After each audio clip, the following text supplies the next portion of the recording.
guys, welcome to JM Architecture. Today I'm here with Mr. Kit Gallup, architect at Swaback Architects, based here in Scottsdale, Arizona. Mr. Gallup, thank you so much for taking some time for this interview. Yeah, my pleasure.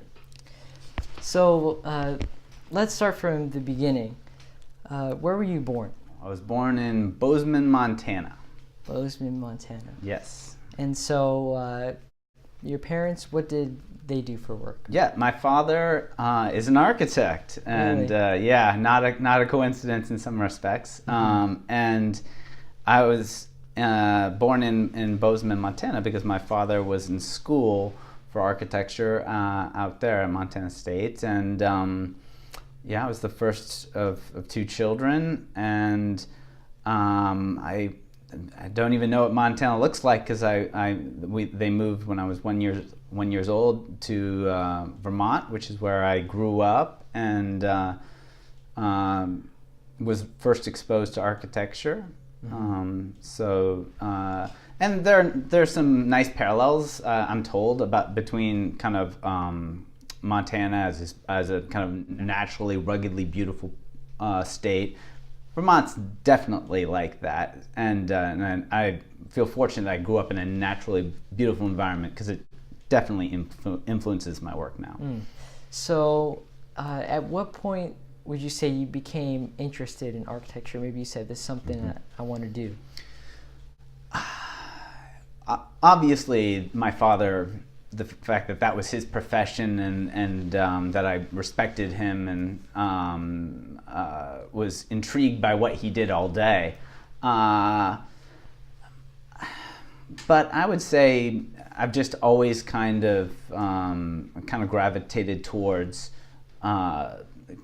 building things, and I think a lot of kids, Legos were my life. I had so many Legos, and I was always more interested in what I could make from the Legos relative to what it was supposed to be when it came in a box. And so I think that maybe gave my parents a sense that this was something I cared about, and also just art. My art classes were always classes that I really got excited about.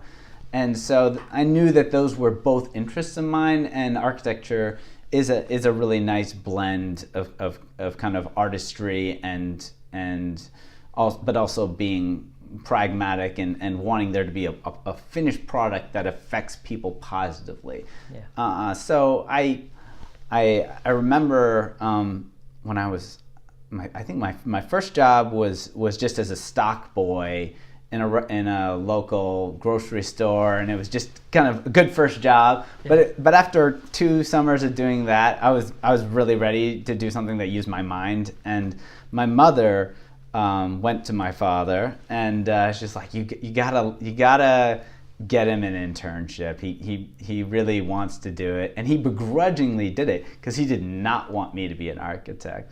And we joke about it now, but I think he didn't think I was going to be good at it. Really? And it's, yeah, I do. But as soon as I got into the firm, it was like a duck to water. It was I was pretty instantly sold, and I was probably 16, and it was the summer, and I just loved everything about it, and I was hooked. And so once he realized that it wasn't just a passing thing, he got behind it, and he's now happy that it's something we have in common. So you said you were working for your father's firm. How long of a time was that for? So I guess I want to say it was probably my sophomore year of high school or something like that. And every summer I did it for years, and even in college. So I actually chose to go to an undergraduate program that was just more of a general liberal arts program, because I also have an interest in history and the history of architecture. So my undergraduate degree is in historic preservation. So the architecture component in school came later, when I went for my master's of architecture later at Virginia Tech. But even when I was in undergrad, I was always working when I would come home on those summers. So probably like 6 or 7 years, maybe even 8 years of every summer, and it kept me excited about architecture and kept me engaged in it, and yeah, I just really like that environment. So, how would you define architecture? Oh gosh, that's a big question. For me, it is just kind of where the artist kind of meets the craft, and I decided long ago that art itself was a little too abstract, and in terms of being impactful to people's lives, I wanted to be doing something that there would be a tangible product of my energies that would help people fundamentally improve their lives. And so architecture, I think, is for me the beautiful merger of art and with a stronger societal component that really continues to speak to me. There's nothing like seeing your ideas manifest in a building. It's special, and to know that it's not something that is kind of fleeting or kind of ephemeral, the way a painting can be, or the way a painting can affect you, but the way crafting a beautiful space, whether it's a library or a home, that makes people feel good and but also serves a function in their lives. It's satisfying, and it's a satisfaction that I don't think you get from teaching or from painting, and I guess it's kind of like validation. It's like I want that validation. I want the satisfaction of that impact. So it's exciting. Yeah, it definitely is a very exciting field, knowing that your work has a direct impact on the lives of other people. Do you have a favorite architect? Yeah, I do have some that I really like, and probably my favorite is Renzo Piano. And he's a very prominent architect, still working, an Italian, and in my opinion, he's a genius. And you never really know when you first start looking for heroes, what is going to be,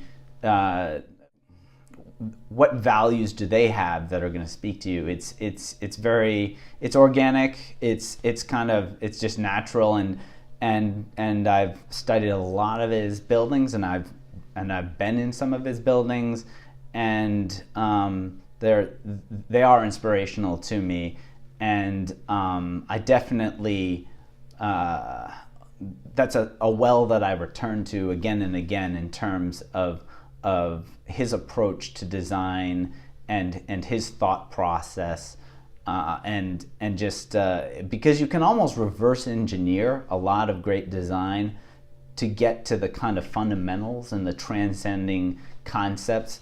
And those concepts can be kind of redeployed or recycled and used to your benefit. And if you don't do that, I think you're missing out, because nobody is just so brilliant that they can just come up with original concepts that actually work without reference. Yeah.